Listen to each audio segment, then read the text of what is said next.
Okay, we'll call the meeting to order at 7 p.m. All stand for pledge of allegiance. I pledge allegiance to the flag of the United States of America and to the republic for which it stands, one nation, under God, indivisible, with liberty and justice for all. Roll call. Here. Here. Here. Here. Here. Here. I accept the motion to approve the agenda of October 9th, 2014 as presented. Light. With one action, I started to. It's really bright.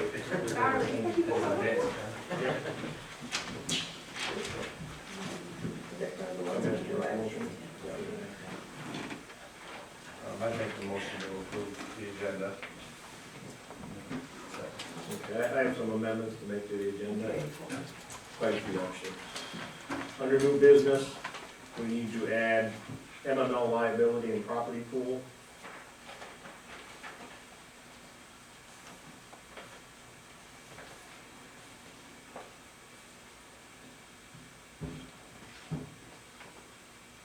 Brush pickup.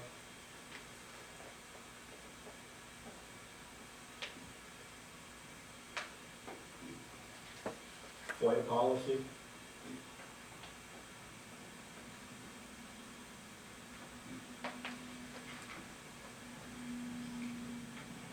Park manager job.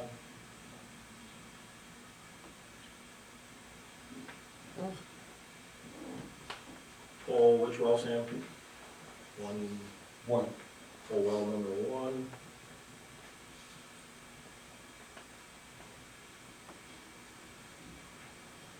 DDA workshop.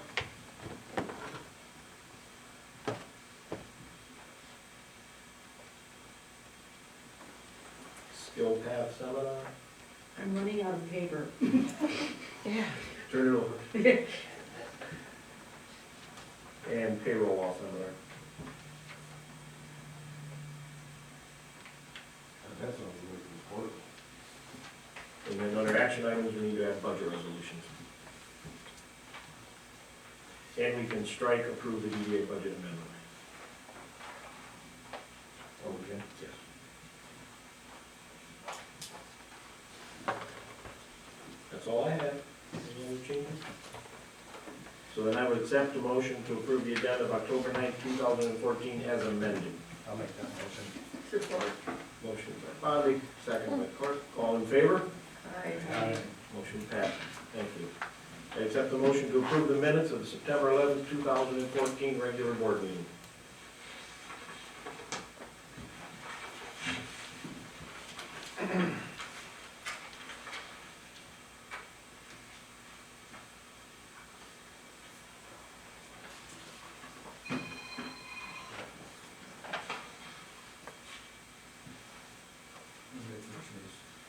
Approving minutes of the meeting, September 11th.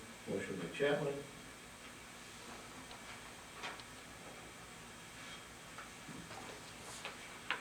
I'll support that. Second by Bodley. All in favor? Aye. Motion passed. Public comment. Yes, Maggie. Hi, Maggie Mall. I just want to let you know about a fundraiser, community fundraiser that we're going to be doing to get new Christmas lights on our village Christmas tree. As you know, we got 4 SAG strings of lights on the tree, so we'd like to really ramp it up this year. Per a suggestion by the DDA, Kelly Young from the Village Market and I are running a fundraiser. What we're going to do is 4 local businesses, Village Market, the Blue Pelican Club, and Classic Pizza will collect donations from the community to go to the tree.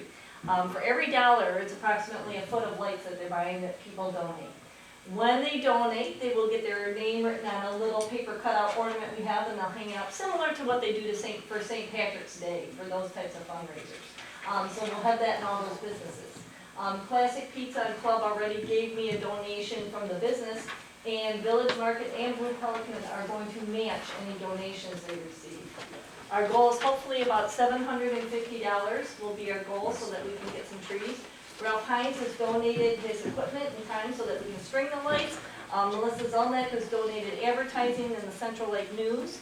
I've just finished delivering all the stuff to the businesses, so we hope that it started within a day or two. As soon as we do, I'll start hitting Facebook and advertising it. So we hope everyone will patronize those businesses and donate to the cause.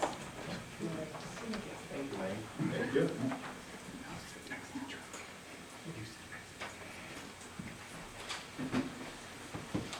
Reports, Scott, please. Sir, thanks. Hopefully everybody got a chance to look at the police report. Pretty typical month.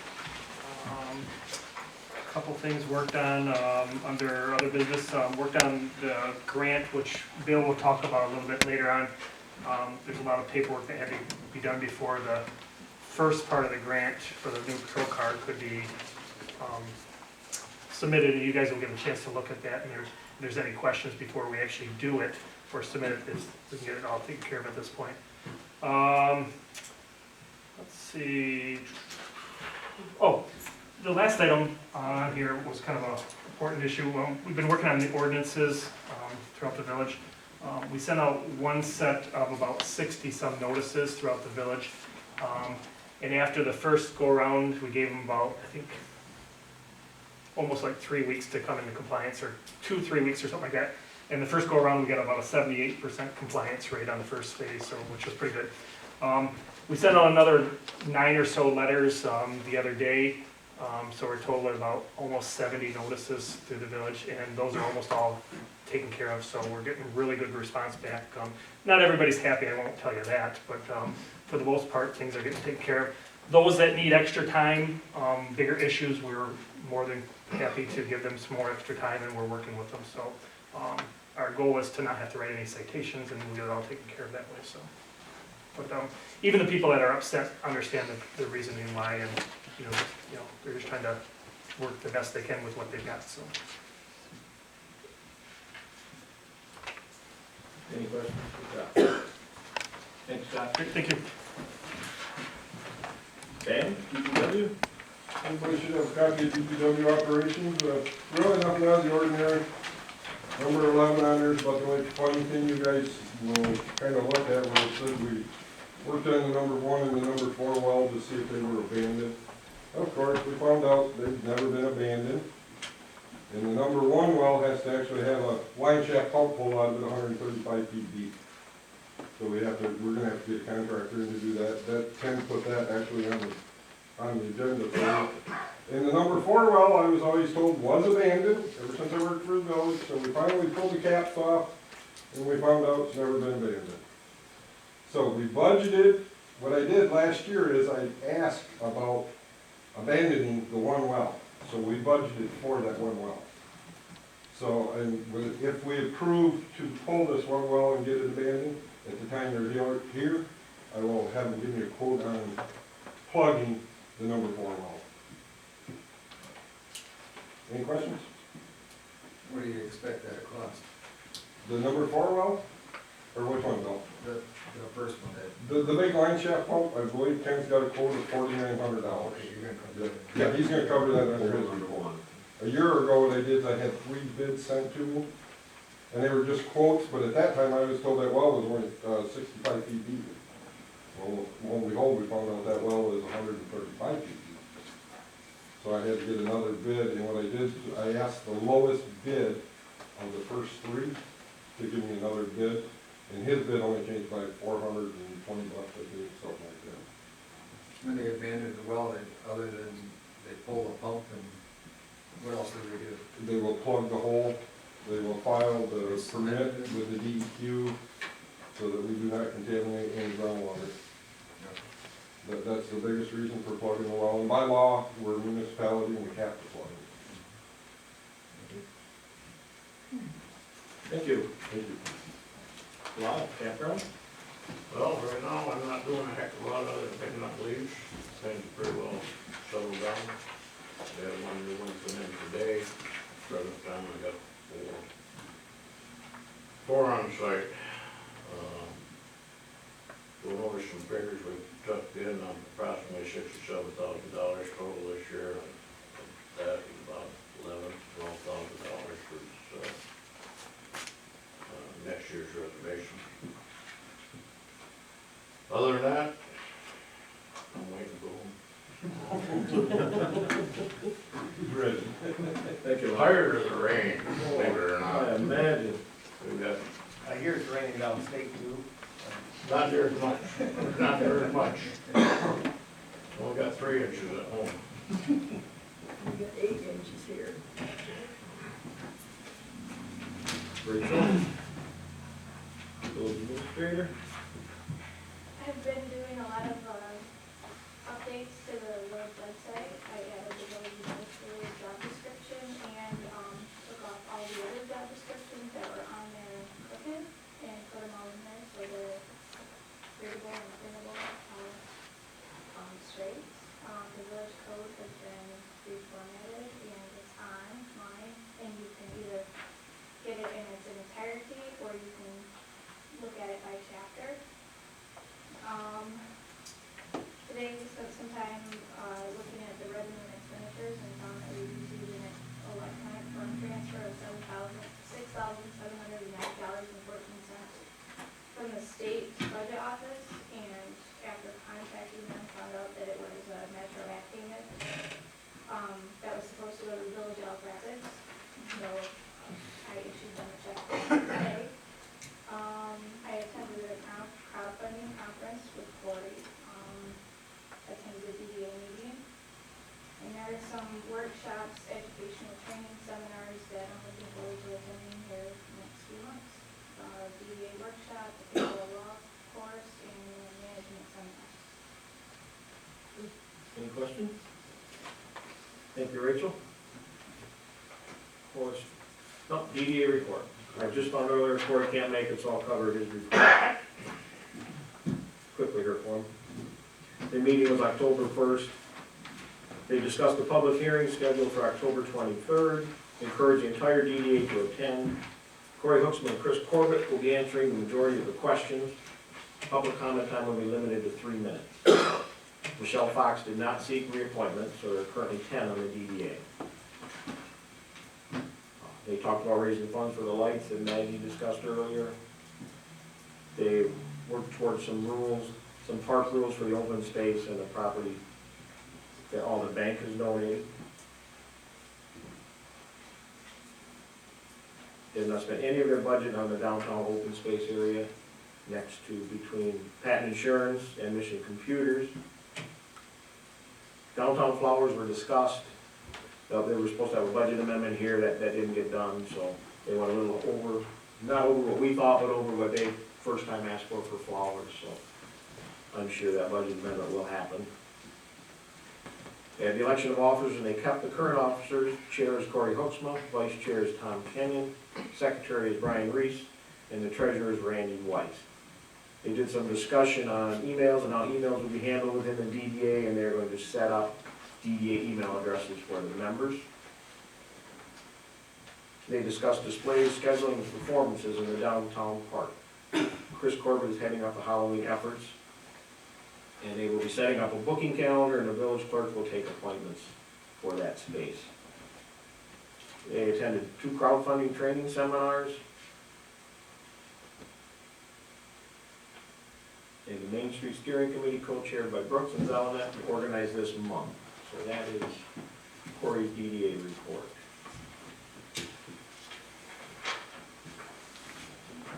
Correspondence, I have a letter from Deborah Powell, 7981 North Street. Dear council members, my name is Deborah Powell, and I live at 7981 North Street. I live next door to the now vacant lot that is on the corner of Main Street and North Street.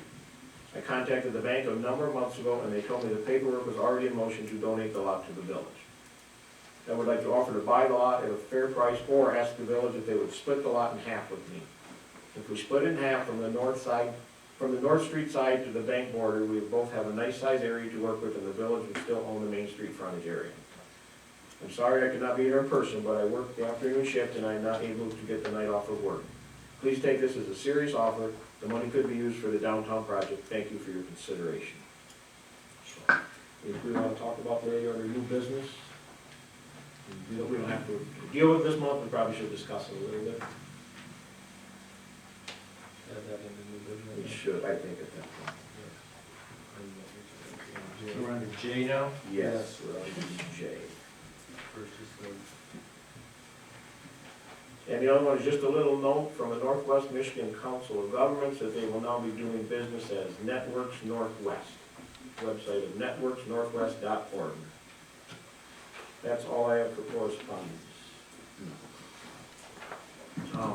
That was already dealt with. Committee reports. Rob Tyler?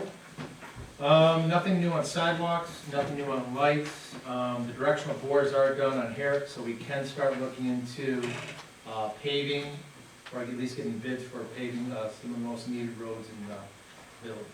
That's it. Any questions for Rob? Thank you, Rob. Denise, sewer and water? Sam covered it. I don't have anything. Okay. Thank you. Bill, law enforcement. Chief Scott reported most of the action that's going on, and we do have for the council to consider a proposal that we'd like to propose that we go out for this bid, and the USDA has a grant that is allowing us to get 55% of a new police car paid for by them. And to that end, Chief has gone through the state of Michigan has a bid process that they do for vehicles, and police cars in particular, and so that if there arose any need to get bids from different dealers, because dealers are not going to be able to compare prices to the state bid that's coming from the factory. And the car, I'm sure you got your packages there, you can see some of the the car was completely outfitted with everything on it is $34,736. And from that, the grant that we apply for is $19,000, and the village share would be $15,736. And that entails all the lights. The car is, as Chief would like to order it, would be with a police package on it that has road ready, and then there's some additions that he needs to make or would like to make to it. And this price reflects all of that. And that's actually the finished price. And what he needs from the council now is approval to continue to pursue the bid, the grant.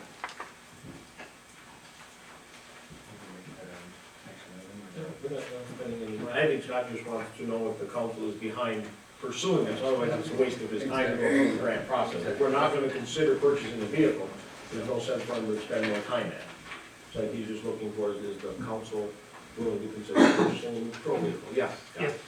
What I'm asking is, at this point, we're in phase number 1 of the grant proposal, which means we just submit the paperwork. At some point, I'm gonna come back, because there's a second phase to it. But just so that you guys are aware that, you know, the village's responsibility on this, if it ever came about, would be the $15,000. Bill didn't mention, but over the last couple of years, we've been setting money aside, and to date, we have about $12,500 in that account ready to use for a car. And this is a great opportunity for the village to have somebody actually pay 55% of the cost of a new car. If we continue what we're doing like we have for the last 3 years, it would take us another 6 years to add up the other 19,000. So, you know, that puts us in a brand new patrol car next year versus 6 years from now. So, in our current vehicles, we could probably sneak another couple of years out of them. I don't think we get 6 years out of them, so it's a great opportunity. The unfortunate part about it is, with any grant, it's available today, but it may not be available tomorrow. It may not be available, or I should say, next year. It won't be available the year after that. It could be, but we don't know that. So this is a good opportunity to take advantage of some money that we're entitled to. And it has to do with the household medium income based on the 2010 census, and that's how we get that 55% match grant. So we only pay 45% of. The equipment that you see on the vehicle is everything brand new, because everything in our old car will not transfer to the new car just because they're the difference of 9 years So you have to put all new equipment in. And it's cost effective too, when somebody's paying 55% of it, you might as well put new equipment in there because the next car should last us another 8 to 10 years. And we don't wanna put used equipment in there that probably will break down, relatively in the next couple of years, so. So at this point, just to make sure that you guys are aware of what we're doing so that, no one's out of the loop here. If you guys give me the green light or think that's okay, I'll submit the grant paperwork tomorrow. It requires Ken to sign about 4 different spots on there that you guys are in favor or at least aware of what's going on. So, it keeps police chiefs like me from just going out and buying new cars without your guys' permission, so. So that's kind of where we're at. And at some point, I'll bring everything back to you guys with the grant, if we actually get the grant. And if something changes financially, if something comes to where we don't need to do it or don't want to do it, I mean, that's always your guys' prerogative at that point, so. So what are we gonna do with the 2 other vehicles then? Trade them in, or we sell them on the open market? Well, theoretically, I mean, we have 2 cars, it's nice to have a backup vehicle, and we've kind of talked, and it's a decision you guys get to make, whether we get rid of both cars or we get rid of one. I would suggest we keep at least one of them. Keep the Explorer then? Yeah, and it's the nice thing about that is anybody in the village, whether it's a board member or a current employee can use that to travel with, and instead of paying like mileage, we can just use a vehicle that's an unmarked car. I would like, if it was up to me, I'd probably get rid of the patrol car that we have. Right now, the fair market value on that car is anywhere from $3,000 to $5,000. So when we're all done with the new car, we can actually strip down the old car and then, use that money to purchase the new car with a difference in it, or put it back in that fund, which we've already started to, because realistically, if we get a brand new car next year, we better be starting saving for the next one, because about every 8 years, it's about $30,000 for a new car. So as long as we start, and we've done a good job, I think, for the last 3 or 4 years, $3,000 to $5,000 we've been sticking away every year, because inevitably cars don't last forever, so. So that would be the thing, either, at some point, we're gonna make a decision on what you guys wanna do, whether you think it's feasible to have 2 cars. The other car that we have, the Explorer, that was a grant vehicle, so the village didn't pay anything for that car, other than some of the equipment for it, so it's a free vehicle for us, pretty much. And it still has a value, we could turn around and sell it and, put some more money back in that account, but, if we're gonna get a new car at 55% of a match, and we take the patrol car and put that money back in, we're doing very well as far as planning for the next one, so. So we, so our village outlay is $15,736, and we sold the patrol car for $4,000. Actually, the village would be on the hook for $11,736. But currently, we have $12,500 saved already for that car, so. Okay. And that's what we put the money aside, we don't put it away for anything other than a new vehicle, because inevitably we have to buy one at some point. That's what's gonna come out of it? Yeah. Right. Thanks, Scott. Scott, I know you were talking a little bit as this has progressed and you're looking into it, but the school about looking at helping to design, have you heard anything back from that? Yeah, I'm sorry.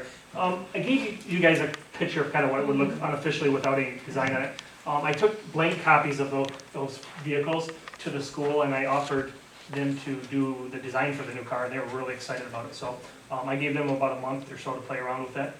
The only requirement I asked is that it has blue and orange in it like our current car does. So they're pretty excited about maybe possibly designing the new car. So, and what I'll do is whatever they come up with, I'll take it to Pro Image, which did our last car, and they'll tweak it, put it into the computer, and they print out a new copy. So it's about $500 for the stickers for them to do that. And they don't care whether they design it or our school designs it. So I'm kind of hoping they come up with something pretty cool to see, on the side of the patrol car. So it'll look a little bit different than our current car, so.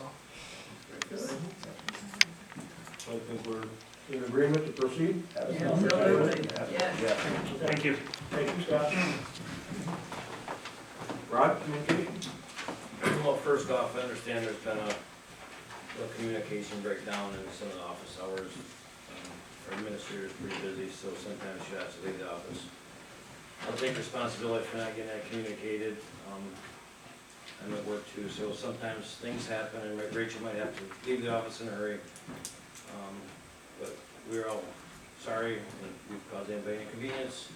Ken will touch more on it, but from everybody on the board, we're sorry that we're not here every minute of possibly be here. Second of all, we'd like to remind everyone that Thurston Park Campground will be open from November 1st to December 1st to accommodate anyone who would like to use the facilities for hunting. Please pass it around to your families, your friends. It's $10, you get warm bathrooms, you get a warm shower, and it's pretty affordable.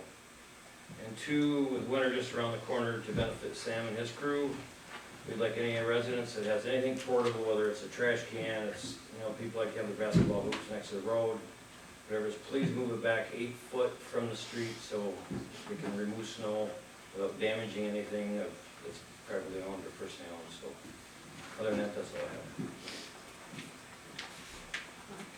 Thank you, Russ. Lela, Parks and Public Property? Well, there's nothing going right now, we're just still waiting for that grant to work on the park. You wanna tell them about that one? Yeah, what we've got going on is, we're looking at the Herrick Park, the basketball court and the tennis court, and we had a bid out to have them refurbished. And now we're looking into pursuing a trust fund grant to defray some of the costs. But we already have a trust fund grant working down at the campground. We've yet to pursue any monies for that yet. So we have to find out from the DNR whether we can have the two going on concurrently, or we have to cycle out one and then apply for a second. We still have time. Application for a trust fund grant has to be in by March 1st, so we have a lot of time to pursue this. We've already gone through the trust fund grant process once, and we were very successful, so pretty confident if we do it a second time, or we're allowed to, it'll be successful. Rob's very good at doing that stuff, that's why I let him handle it. Any questions for Rob? For Lela? Thank you both. And now we'll go back to Joe, who I skipped. All right. I've worked this month working on budget stuff with Rachel and Ken. They helped produce the budget amendments that we'll try and make here tonight. Looked at the campground a little bit. We've got $30,000 committed for next year already. About $15,000 of that is already in deposits. So that's in our campground for this upcoming season.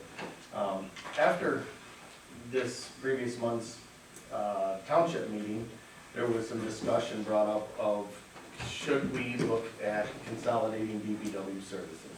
There was some different actions taken or discussions taken on it. And I guess I would like to ask the board, is this something that they feel that we should look into? Should we not? Is it, I don't want to go put a lot of time into this if it's not something we even want to pursue. So if the board would like me to find numbers, look at numbers, or see, I've done some preliminaries, but I can't tell you there would be a definite dollar savings. I do believe that there would be some huge savings in the services we could provide. But again, until the council gives me an approval, I'm not gonna go any further than looking at the current numbers I have. Inquiries made so far, have you had any resistance?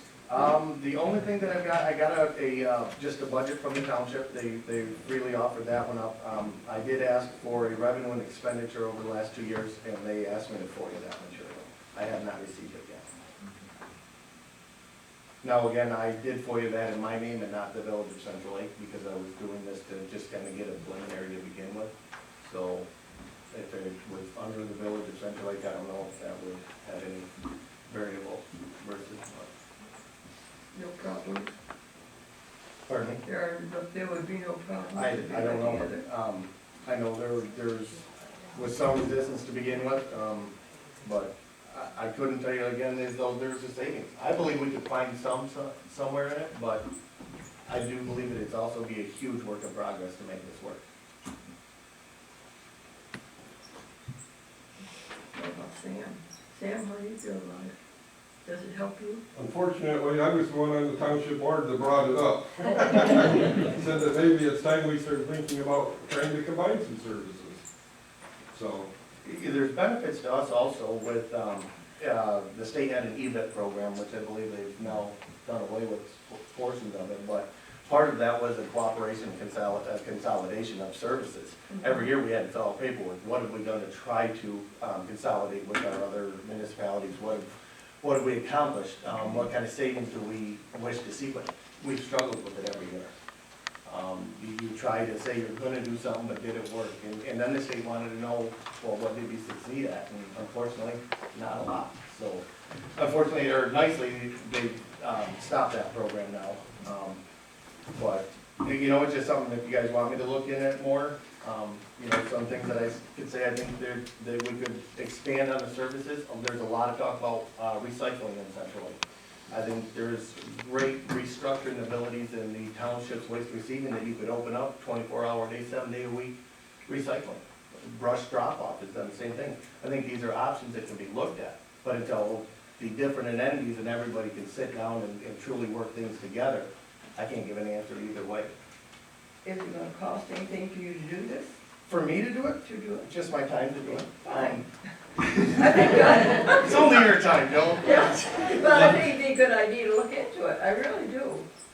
If we can solve money, if we can combine the township with the village, all the people are gonna benefit, right? At least it sounds like they would. I'd like to see it, at least try it, find out what What would it hurt to look into? That's Yeah. right. That's all I would ask to do with it, so if you guys want me to look further into it and spend the time, not a problem, but just so that's, I'm not doing something and then get pocket on everybody and Yeah. so. All right, that would be all I would have then. Okay. Good. Any other questions for Joe? Thank you, Joe. President's report, bear with me, I actually wrote it out because it got long. I'd just like to take a few minutes to talk about the positive things that the council has done for the village. Early on, we decided that the council would take on many tasks that needed to be addressed. We realized that our street system, water system, and equipment were all in need of improvement.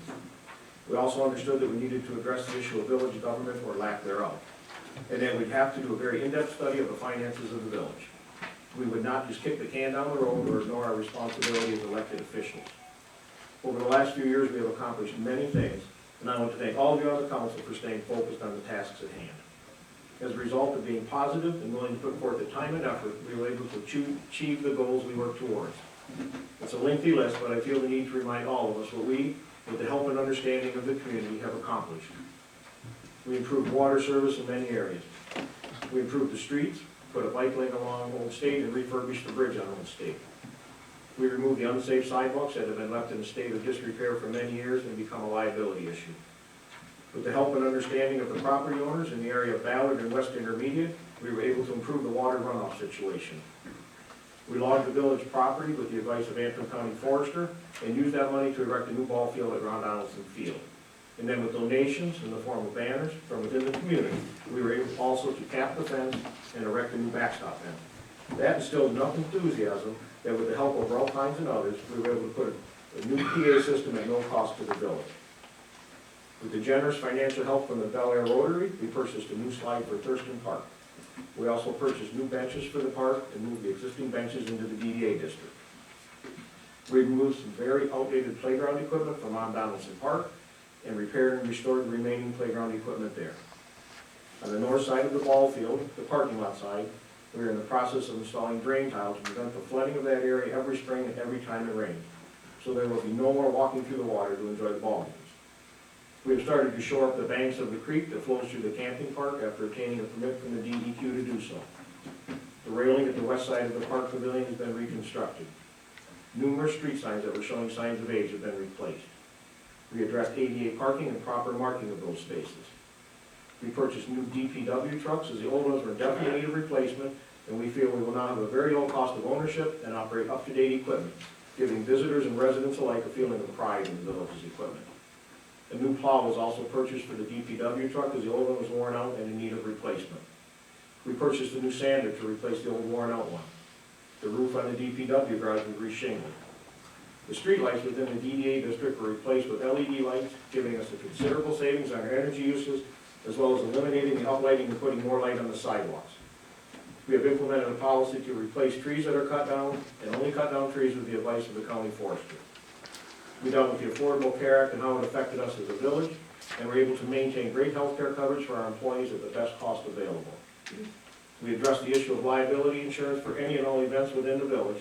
We made sure that residents and visitors were adequately covered. A couple of us attended meetings with MERS, which is the Michigan Employee Retirement System, and also set up with a meeting with them here in Central Lake twice, so our employees would be confident in their understanding of their retirement. We attended meetings dealing with grant opportunities and worked with the Michigan Department of Natural Resources, the Michigan Economic Development Corporation, the United States Department of Agriculture, and Northern Lakes Economic Alliance in gaining knowledge of the programs available. Because of that, we were successful in obtaining a Michigan Department of Natural Resources Trust Fund grant for improvements to Thurston Park and our camping park. And that project will be done this spring. We are also in the process of applying for a grant through the United States Department of Agriculture for the purchase of a new patrol vehicle. We are currently working on who the rightful owner of a portion of Thurston Park under a 99-year lease is, so that we can contact them and work towards ownership of that property. We're also actively pursuing the ownership of property on the north end of Intermediate Lake, and that will be going through the court system in the near future.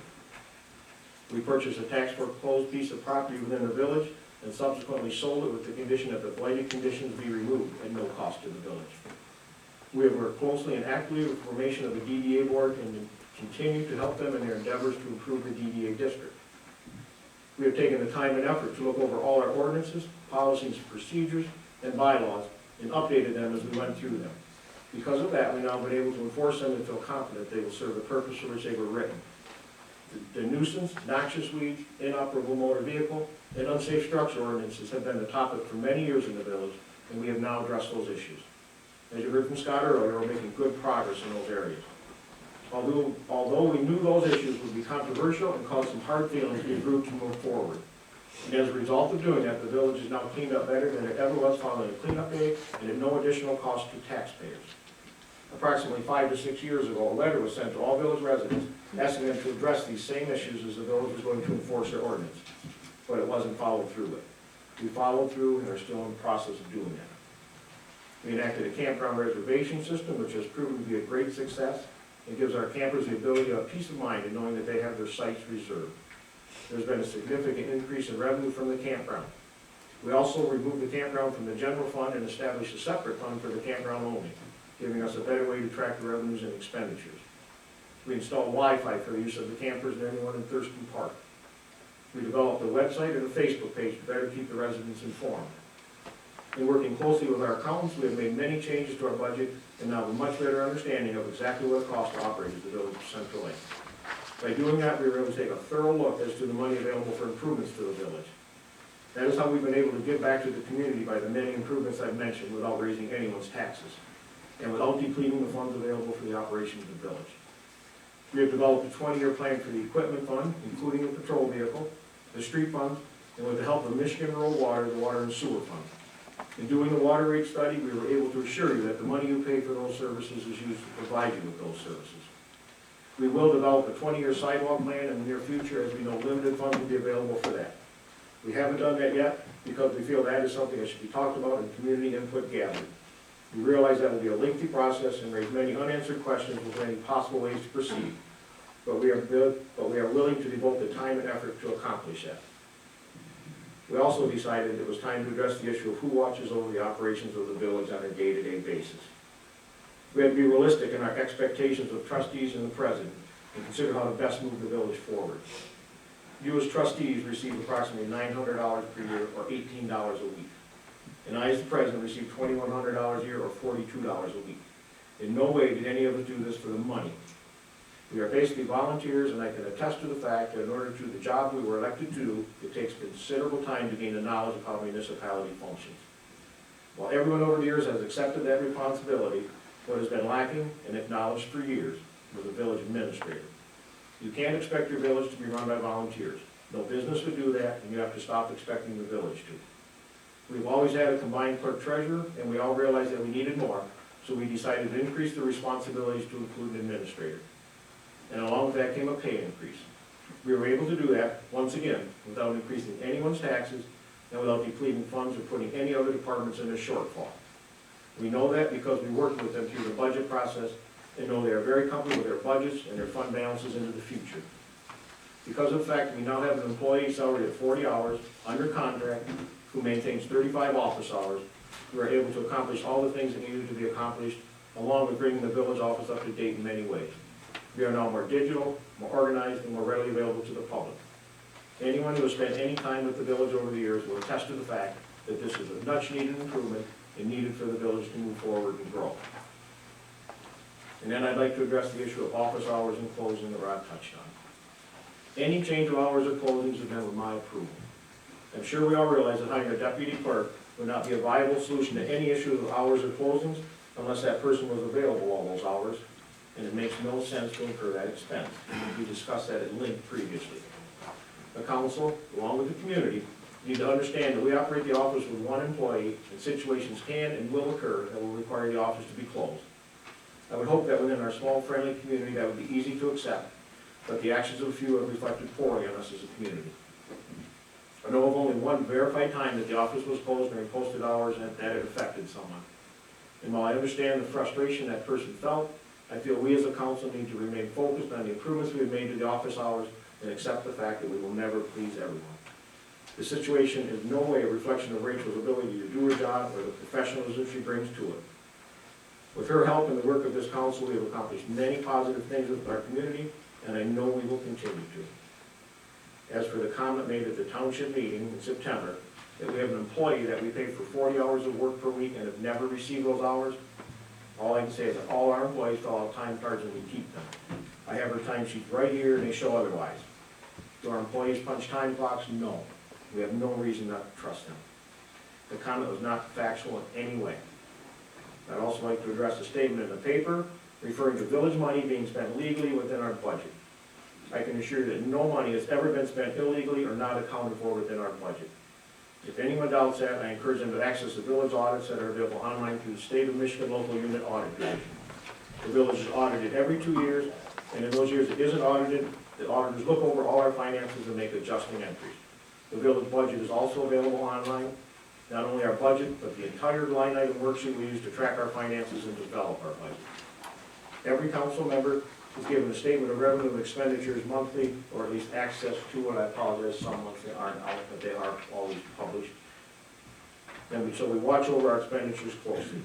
Myself as president, Joe as chair of finance committee, Sam as the DPW supervisor, Scott as the police chief, and the members of this council have spent considerable time scrutinizing the village budget, making changes to the way we track expenses so we know exactly where money is spent, and then preparing budgets. Any distrust in the finances of the village is unfounded, and that can be verified with the simple facts and audits.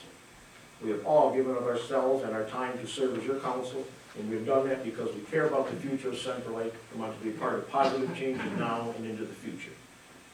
Yet this fall, we'll be obtaining advice and estimates on many of the streets still in need of repair. We can and will make more improvements. We have been in discussions concerning another major water project to replace aging water mains. Over the past few years, we have invested over $480,000 back into your community. We've done that without increasing taxes, without putting any departments into a shortfall, without depleting fund balances. We have maintained a healthy fund balance for 20 years and beyond. We have not and will not use any fund balance money for the general operation of the village. And we have done that while dealing with declining tax revenues.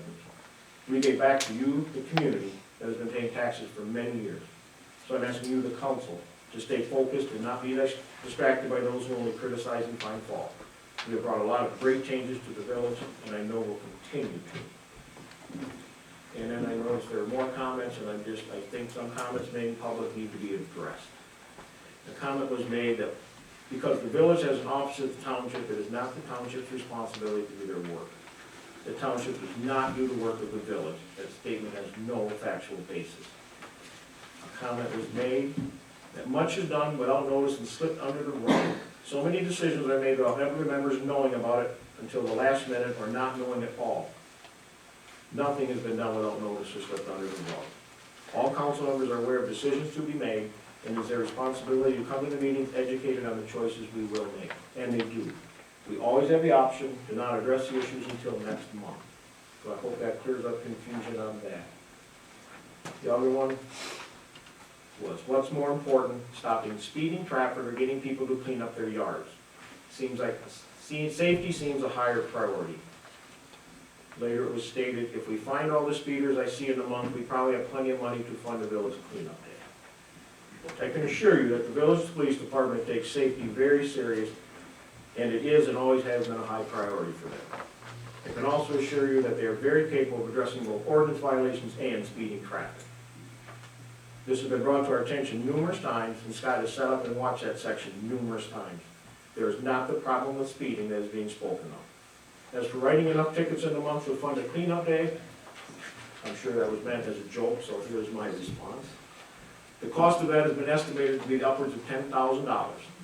Through an established distribution program, the village receives little revenue from tickets. All money is sent to the state 302 training program and distributed from there. Last year, we received approximately $250. It's been estimated to receive approximately $5 a ticket. So in order to raise $10,000 in 1 month, Scott would need to issue 67 tickets per day. In order to receive it over a period of a year, he would have to issue 6 tickets per day. So your concern has been heard and is addressed. The results may not have been what you desired, but they are factual. And that is my report. Any questions? We did all that in 2 years? 2 to 3. Absolutely. Thank you for your patience. I would accept the motion to approve the bills. Prepaid in the amount of $13,058.16. Payroll in the amount of $5,993.92. Payable in the amount of $8,151.44. For total approved bills of $27,203.52. Make a motion to pay the bills. Motion by Chapman. Second by Thier. Roll call. Batterbee, Yes. Bodley, Yes. Chapman, Yes. Clark, Yes. Lela, Yes. Tyler, Yes. Kruse. Yes. Thank you. New business, advertising from Halloween. This letter came from Jackie White, advertising director at Antrim Review. Just a little reminder that the village has advertised in the past years and years. Halloween cider and donuts in front of Bachman's. The ad runs for 2 weeks. Please email me back, thank you, and always look forward to hearing from you. So, Yes. Sam, are we doing that? Should we put it in the paper? Thank you. MML liability and property improvement. As every year, we get to vote on who this year's board of directors will be. The 3 incumbent directors have agreed to seek re-election. You may also write in 1 or more candidates if you wish. So if anybody wishes to vote for anybody other than one of these 3 or wants to see it, let me know. Otherwise, we will cast our vote in favor of the only 3 that are seeking re-election, unless any objection to that. Thank you. Brush pickup. Dan brought it to my attention that last year we did a brush pickup and it worked great. In spring. Spring, okay? Now he'd love to do one this fall. Dan, do it. It really was Sam who said he'd like to do it. First week in November, he'd like to do a brush pickup. So if that's okay, Sam, we'll get it set up, we'll inform the public. Everybody was good, Same rules, and we'll put it on Facebook. Same thing, we'll get that done right away. Good? Before it snows, correct? First week of November. Boy, we can still take it up to township. Okay, thank you. Item B is FOIA policy. Always confused about FOIA policy, I thought, it was my, maybe we should talk about it again. I'll tell you my opinion, that's all I give you to start with. If we have stuff that is truly digital, and somebody requests it, we'll accept it in a digital format, because we have to slide them in the format they desire if we have it. If they want it digital, we have it digital, I see nothing wrong with that information being free. It's truly, Rachel, I talked about it, send it. If it's not digital, I don't think we can be expected to get it, copy it, send it in, and send it that way. So I think if somebody wants it in printed form, there should still be a cost associated to that. Now, whether it should be 25 cents a page or not is entirely up to you, but those are just my thoughts to start with. That's the going rate I- surrounding communities? It's sold back, I think 25 cents a copy is probably real average, probably on the low side. I don't know if that's too much. You know, I mean, there's always. Not when you're considering it's her wages is paid for that. But we, and I'm being, in reality, we know how long it takes to print Mm-hmm. 10 pages. So I'm saying, I'm trying to be real realistic about it and fair to everybody. But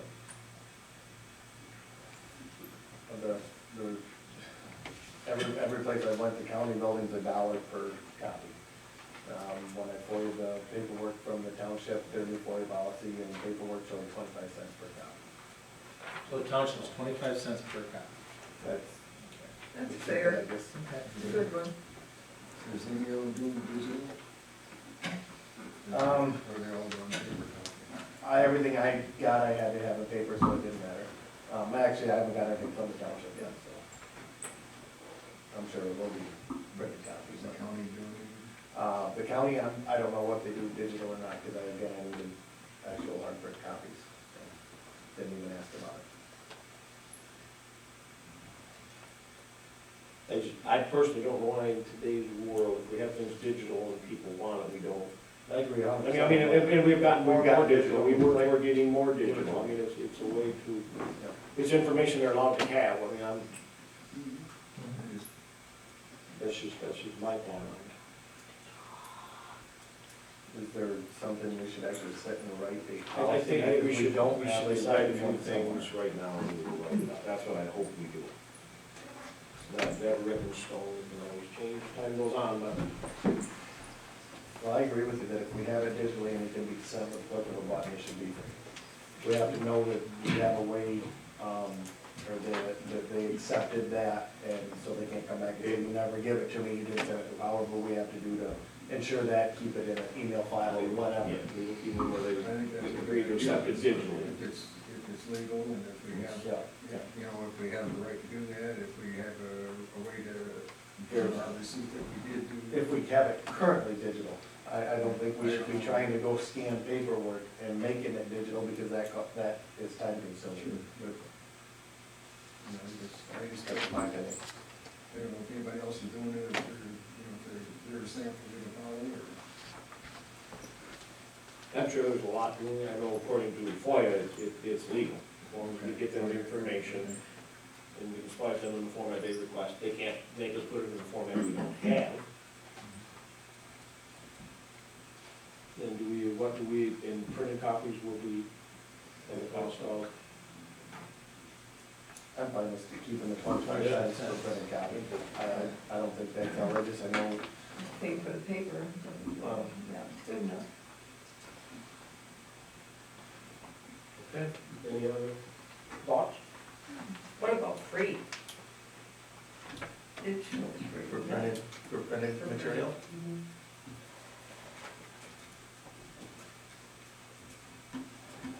I think the only thing that could, in my opinion, that could come in like that, you could get people who come in and just for your ungodly amounts of material, and then our clerk treasurer is dedicated to doing that, not getting their other job done. And so if there's a cost to that, it offsets.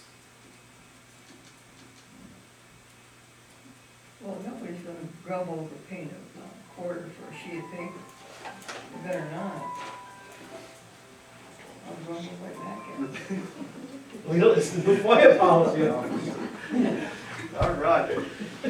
Well, then, come along. I'll admit there's no perfect solution, but we have to start. I think a quarter of Charge them a sheet, something, we gotta charge them. yeah. If you are wondering how most communities are doing it, when I was with the Central Lake News last year, we called most of the communities in the area. Most communities, if it's something that's easy to do, give it to you for free, give you free copies. If it's something that they have to research, that they have to look into, that takes significant time, that's when they go through FOIA and charge people. That's an illegal charge, so, that's all No. facts. You cannot charge for the time spent to gather and get the information together unless it puts a significant burdens on the finances of the municipality. So Attorney General writing on it and court cases. So Are you So saying- 90% of the time, you cannot charge for the collection of the information.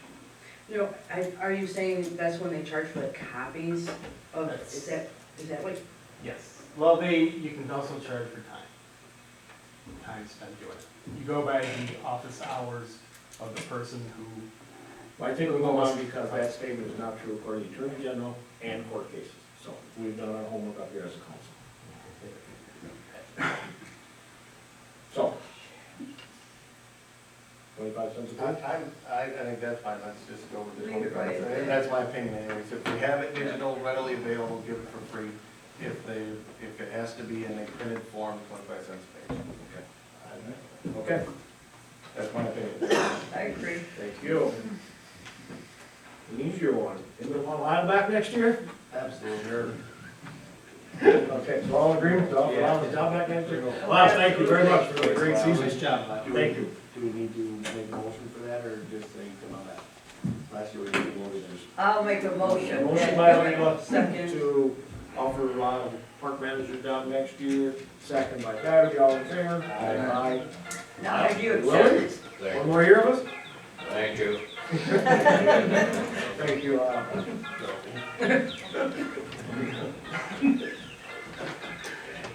Pulling the well, Sam kind of touched on that.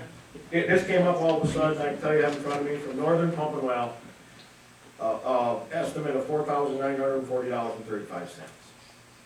So Sam and I would like the council to do, we will get more bids, but to move this forward, we would like us just to approve doing this at a cost not to exceed $5,000. We know we have a bid on it, we may get a bid, I don't know, but then we can move forward with it before We get this this has been put on for a long time. We will definitely take the best price. I mean, we have to trust Sam to do that. It has to be done. It has to be done, we have to do it, so. So, okay, and it's truly a budgeted item, we just didn't want to do it without the council being aware of what we are doing. Since it's budgeted, we don't need to make a motion. No, budget is not, just so you know, just do it, you're also informed, okay. Rachel touched on seminars, workshops, or whatever she would like to go to. The first one is a DDA workshop, I'm sure a lot of DDAs, but that is up in Charlotte, October 29th, at a cost of $10 per person. So I'm sure we would all agree that we would love for Rachel to go to that. Second one is considered, get what you need to succeed as a manager or supervisor. That is on, she was going on December 15th in Traverse City. The cost for that is $99. So if anybody would like to see the paperwork on that, once again, it's budgeted amounts. If anybody has objections, just talk to me or whatever, but I think it would be another great one. Selling as a manager or supervisor. It would be a good one to go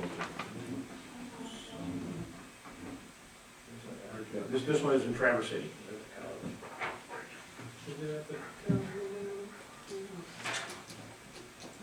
If it's already in our, It is in our budget, there's. Yes. it's done, it's a done deal. It's done, did deal. At the Holiday Inn on Front Street. And then there was the Northwestern.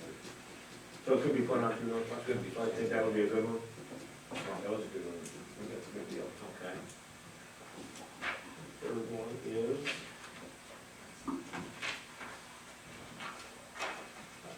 payroll law 2015. That one just came in, Rachel, that is at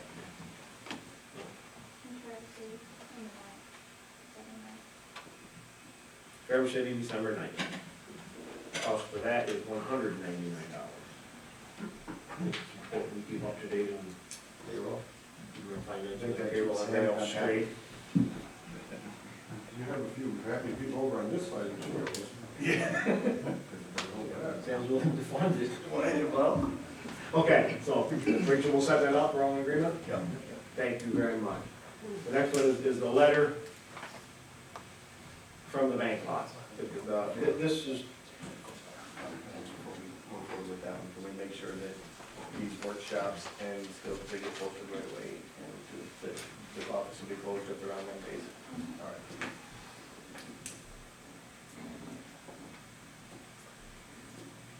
I don't know anybody's opinion, so I will tell you the lot can't be split because it came an issue when we bought the lot. At first, the lot was too small for a land split, but luckily the village owned a 15-foot strip just to the east of it, which made the lot big enough. So splitting the lot is not, we will create an illegal lot. So we can't sell a portion of that lot off. So the question will be, are we gonna sell the entire lot or not? I'd like to see the village put a house of restrooms uptown. It'd be a perfect spot for it. Does anybody think we should consider selling, let's put it that way? You know? Okay. I don't, I would never want to rule it out, but I don't think that it's in our best interest at this moment. I think the bank donated to a village for a reason. If they wanted it sold, they could have sold it. That's my opinion on that. They didn't sell it. They could have easily done it. I agree with that. I mean, so we'll have Rachel wrap up a nice little letter and send that to her. So Thank you. But I do think it would be a nice spot for an restroom. I'm sure there'll be a lot of talk with the DDA and everybody else on what happens with that lot. I'm sure there will be. It's a beautiful lot. Sam and the guys already started cleaning it up. So, that is, does anybody have any other new business? No? Okay, we'll move on to action items. First, is approve the resolution for the Central Lake Boosters Club. This came from Steve Grohl. This letter was sent to Scott Cougar Hyde from the State of Michigan Bureau of State Lottery. We have received documentation to qualify your organization as a local civic organization to conduct licensed gaming events as allowed by Act 382 of the Public Act of 1972 as amended. To complete the qualification process, please submit the following resolution, the following information. There's three of them. One that pertains to us is a copy of a resolution passed by the local government stating the organization is a recognized nonprofit organization in the community, form enclosed. So they attached the local governing body resolution of charitable gaming. They attached their Central Lake Boosters Club bylaws. They attached the Michigan Department of Labor and Economic Growth their articles of incorporation as a domestic nonprofit corporation. So in my opinion, they covered all the bases for us. And we just simply fill out the resolution and give it back to Steve. So, if everybody, I would accept the motion to approve the resolution for the Central Lake Boosters Club. I'll make that motion. Motion by Bodley, second by Chapman, all in favor? Aye. Thank you very much. Yep. Second one is to approve budget resolution. We decided that we're 7 months into the budget, it'd be a good time to look over the budget and see where we're at going into the year. So Rachel took a real good look at the budget. As you know, we do our budget by line items, and then we group those together to pass the budget more by fund activity. As those amounts in the actual approved budget exceed it, we have to pass a budget resolution. So that's what this is for. I mean, I can explain any of them if anybody'd like, but you all have them in front of you. The biggest one you'll see in there is there was money in the 101 that was showed as an expense for economic development. In talking to Assist, who has a financing program, that cannot happen. It won't flow through Assist that way. That money had to come back out. So that's what that does. It now shows an appropriation transfer in to revenue is $34,000, which always gets confusing because the auditors like it different because we truly don't show an appropriation transfer out of the fund balance. But what that does is decrease the fund balance by $34,000. And that's the $20,000 that we moved to the DDA budget and $14,000 into the camping park for matching funds for the grant that's going to happen. Probably next budget year, but it was in this budget. So that's the biggest item. Medical and HSA, you'll see all of them increased a little bit because as we got our new insurance, prices were up a little bit, so that those had to be adjusted. There was a decrease in DPW salaries because at this time this year, Sam realized the DPW was spending a lot of their time in other areas and not within the 101. So that decreased by $5,700. So, if we pass these resolutions, thanks to Rachel putting it all together, I think our budget is back in line with no real big changes. So I'll make a motion to pass resolution number 7 of 2014. Motion by Bodley, second by Chapman. Any discussion? Excuse me. Can you roll call, please? Yes. Yes. Yes. Yes. Yes. Yes. Thank you, and thank you for putting that together, Rachel. Anything else that we feel we should act upon that I don't know?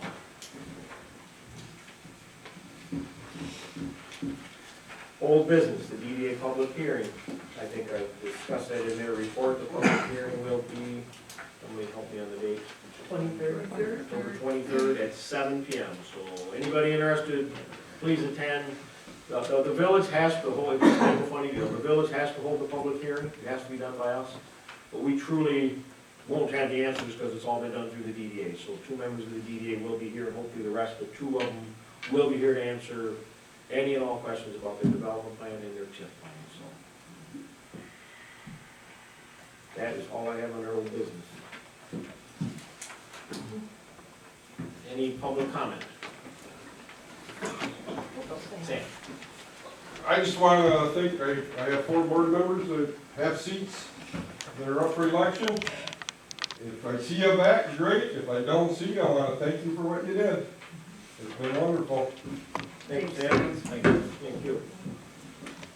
Denise, you'll be back next month even though you're not running, all right? You got one more month in you, okay? All right. Any other public comment? Yep. Susie?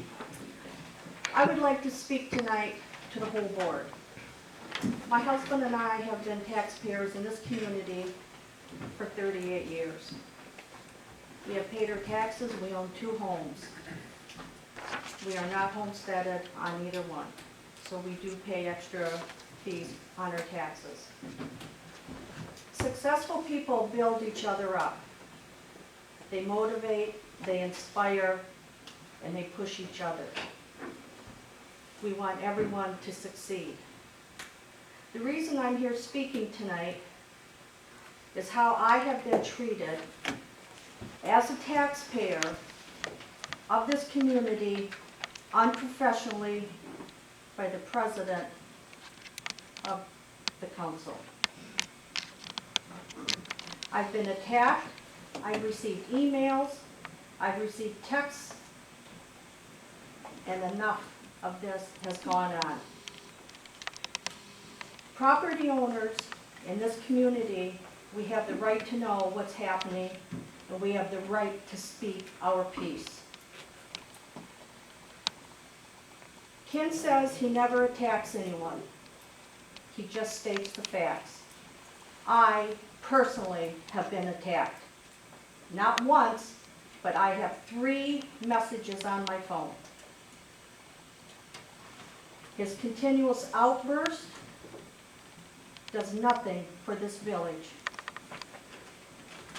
I've attended, I've watched on video, different meetings that have gone on. School board, chamber, council, I've seen him attack employees and of the village and the taxpayers that sit here. And last was the township meeting. He's always on the defense. He's never wrong. He needs to get his temper and his anger under control. This is a reflection on each one. You have all sat there, you've seen it, and you've heard it. This does not look good for the board. Suggestion of a class, I think he needs to go to an anger management class. I received a message, a very, very angry message on my machine again on the 15th of September. Ranting and raving how I disappointed him, how I'm attacking people, how can I show my face, this is going to stop, I mean stop, stop now. Basically the same speech goes on and on to everyone. He's going to challenge me, and this is not going to continue. In an arrogant world, an arrogant is demanding. They want it now. Manners are rude. He's quick to take offense, and they will not rest until they get the final score. All of the board and president of this council has taken an oath, and you can all review your handbook. It's a violation, immoral conduct, and it's a violation of discourteous behavior to the public. It's really sad to see someone with this much hate and anger towards the public at times. I've never, ever been treated this way before. And I stand before you tonight. My husband and myself are not going to take this anymore. We're not going to take it anymore. So he can continue and rant and rave to someone else but he's not gonna rant and rave to me anymore. There's been bullying. His verbal abuse anymore has come to an end towards me. He needs to show respect to get results. I have 3 taped messages on my machine. I'm asking each one of you to dig into your souls tonight and think about me speaking here and not being able to work with this and ask questions to this council. I have tried, but it's a one-man band. There's a lot that has gone on that none of you are aware of. I have had 8 people listen to this last message I got.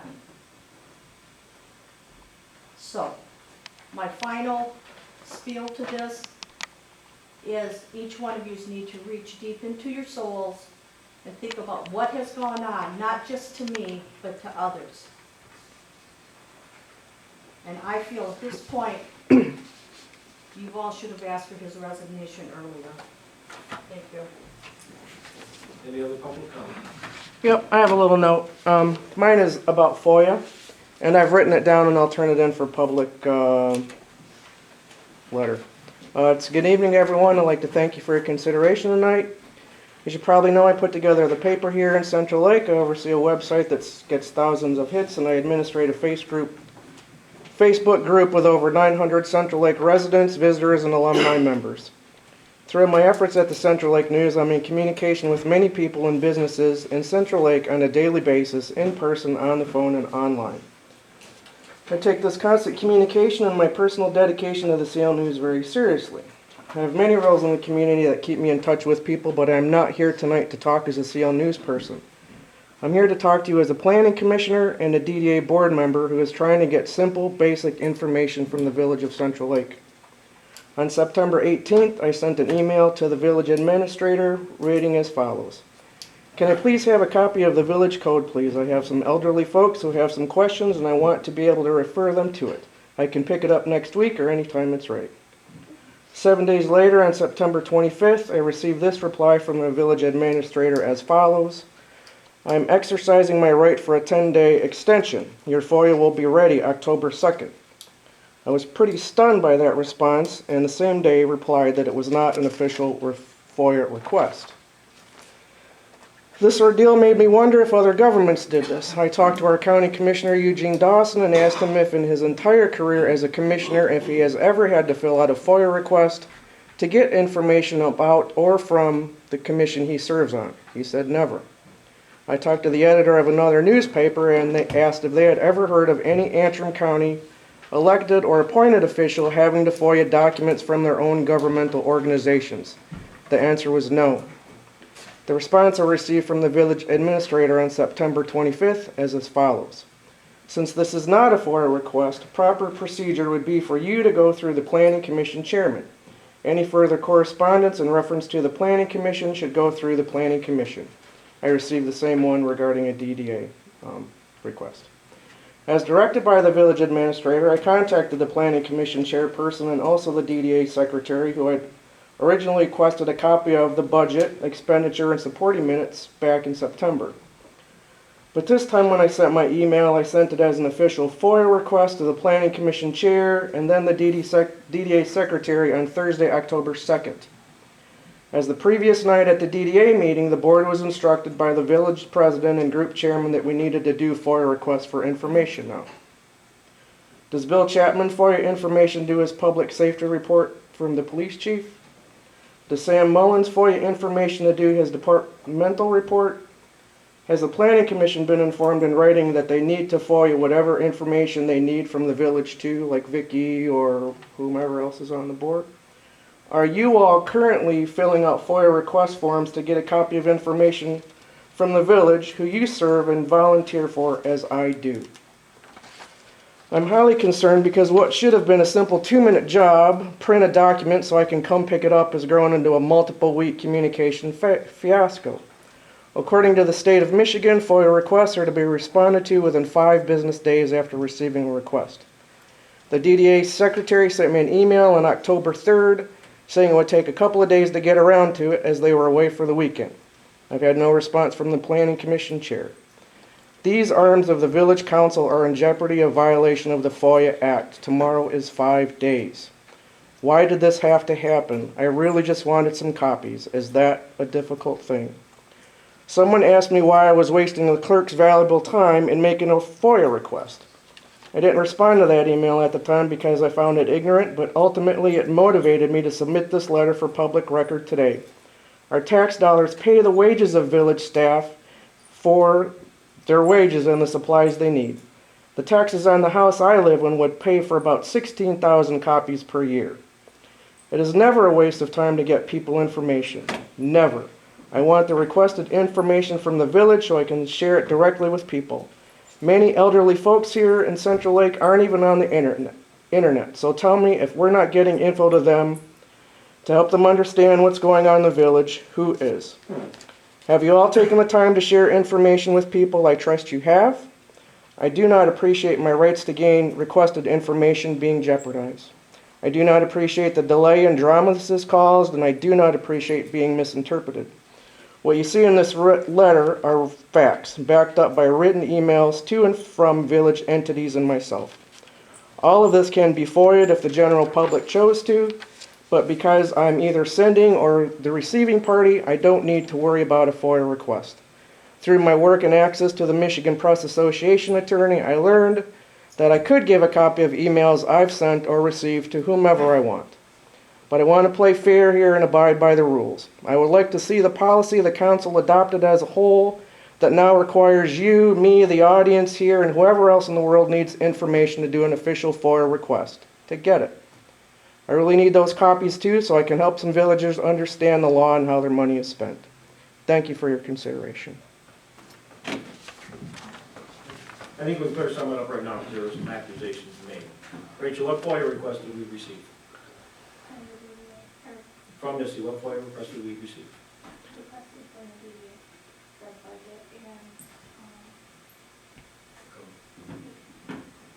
Was that responded to? This is public comment. Correct? Yeah. Okay. The FOIA request was responded to. It was not a FOIA request. I have all the emails. I've read it directly to you as of the way it happened, Mr. Kruse. I will FOIA and print the letters myself. I think maybe she's gotten it confused because I requested some FOIA documents officially as Central Lake News, and as a board member and planning commissioner, I requested documents also. So let's not get those two mixed up. We're not talking about Central Lake News and Melissa Zelenak. It's not the chamber and Susan McGuire. It's us people. If you want information that you feel the planning commission should supply you, you need to ask for that through the planning commission. You did. Maggie contacted Rachel. The information has been available. You have not picked it up. So Melissa, You I want got an information email from the just DDA right that you back on feel the that one. DDA I should don't supply have an you, you email. need to go through the proper channels of the DDA. That's plain and simple. You requested So information instead that of was- doing the 5-second email it thing to me or print it out, it's added another step. It's am I going to have the information from the DDA secretary tomorrow? I would ask the DDA board. We're not the DDA board. But you're responsible for them as the village. If they screw up on FOIA, who's in trouble? What FOIA request did you make through the DDA? I sent it out last week. It's going to be 5 days tomorrow. Who did you send it to? The DDA secretary, like you Our said FOIA at the coordinator DDA is meeting Rachel. last All FOIA Wednesday requests night. have to be made through Rachel. She That's what told FOIA me in a You email made the statement to, that that was not FOIA material, and you were told if you want information through the DDA, to have the request be made from the DDA or from the planning commission. There are proper channels to follow. I have followed the channels as directed. I've read it to you in the email. I don't know enough information, I mean, so it's been dealt with properly. It has not been dealt with properly at all. Any other public comment? I do have another question regarding your long diatribe about your president's report. I wonder, the comments where you suggested about the speeding or these other issues, were those written to you specifically? To the council as a whole? No. So you're just talking about words you saw on the street, or you just made it up? Or? Responsibility to keep the public informed of the facts at hand. But why would you choose to address that now? Is it because this is the last meeting before election time. That was a pretty Absolutely not, long because list it's of happened too many stuff. times, accusations against our police department, not having their concerns in the proper place and not patrolling speeders in the village. Those were comments made that are not true, and the public has a right to know the facts. Scott has records of all the times he has sat in different areas and the amount of people he's caught speeding. The public has a right to know that, That they do. okay? So that now That they they know. do. Now they know. And people Those are have a backed right by to their facts. opinion, Mr. Kruse, even, you Any know, other us comments? out here in the audience, not everybody up there. Trudy. Where would I find the 2013 audit? Online, there will be a 2012, not There a is. 2013, every 2 Okay, years. every You 2 go- years? You go to the state of Michigan, look for local unit audit I know division. where it is. Okay, so then, They're is every the 2 years. 2014 audit done in February, or January, February of 2015? Yes, Okay. preceding year. All right, also, on one of the budgeted, with your budgets and the line items, and I'll have to go back and get the year, it says there's an $8,200 budgeted amount for a deputy clerk. If we don't have one, do those monies get allotted to something else? And why would it be in there for a deputy clerk specifically? There isn't any more, right now that we use Okay. that money. The deputy clerk is not there. That money That's was not. rolled into one. Yes. Okay. And then just to comment, Mr. Barrett is welcome to come and sit on my porch with me. I know he doesn't have the time. The people that go by, and I know it's the hill, I know it is, and they have to brake and whatnot. They are going so fast by my house. It's a 25, and I'm gonna estimate 45 to 75 constantly. And there's a black truck, I don't know whose it is, I can't recognize the driver. It's really, really bad. And I know he's elsewhere, and he's busy doing things. But by my house, and I don't know if, Denise is right across the street. There are times when they're upward 60, 70 miles an hour. It's bad. I'm sure Scott would be glad to address that, wouldn't It's one of my favorite neighborhoods, so. Yeah. I'll see you around. I'll take care of it. he? Thank you, Trudy. Any other public comment? Yes, I do. I'm one of those people that Susie was talking about. I've been attacked by Ken Kruse before. At a DDA meeting a couple of months ago, I had publicly said that the DDA has received $20,000 from the village, and that there are 2 different sets of numbers on the village website. Ken Kruse raised his voice at me, yelled at me, did everything but call me an outright liar. Fact of the matter is, the DDA has been budgeted $20,000 by the village, and if you go to the village website, you'll find 2 different sets of numbers for the DDA. This has been a problem for Ken Kruse during his whole administration, and I would ask that council members not stand there idly by while it goes on. If you see him, he attacked the township president. The township president's not totally blameless in the situation, but that should not go on. You should expect better from your village president. He has called for the school superintendent to be fired. You should be careful with that. He has obviously attacked the chamber multiple times. He's attacked other residents. That should not go on. I would ask that council members not let it go on without saying something, without speaking up.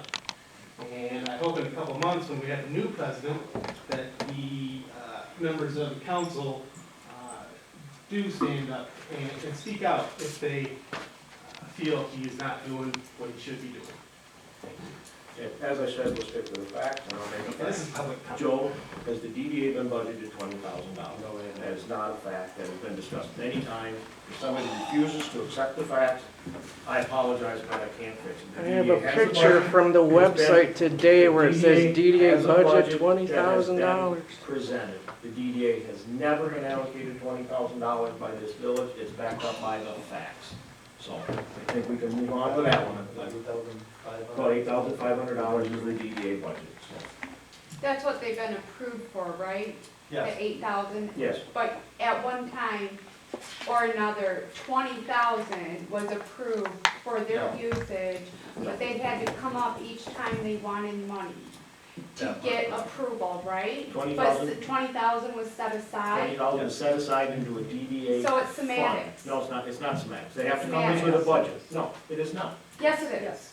It has to be approved budget. It says By DDA us. budget. For them to get that money. Then fix the information that shows on the website. The information on the website is actual. It's As just far as I factual. understand, I'll look at it again. There's a fund for 20,000. We have $282,000 fund balance in our general fund. We don't pass a budget spending all that money. That's not our budget. That's funds available. Funds available to the DDA that the village put there are $20,000 in their fund. That does not mean they have been approved to spend $20,000. The DDA does not have a budget of $20,000. Does not. Yeah, all of our funds are that way. Every fund there has money in, does not have been approved as a budget item. The DDA does not have a budget of $20,000. Either way, it doesn't So, allow you to go off unprofessionally and yell at yeah, I somebody. think That's we'll move on because hearsay and accusations don't go too far. This is It's on video. It's on video. I would move for a motion to adjourn. You still might have more public comment. Any other public comment? Public comment period? Why isn't the last audit on the website? I'll second. Motion. All in favor? Aye. Motion passes.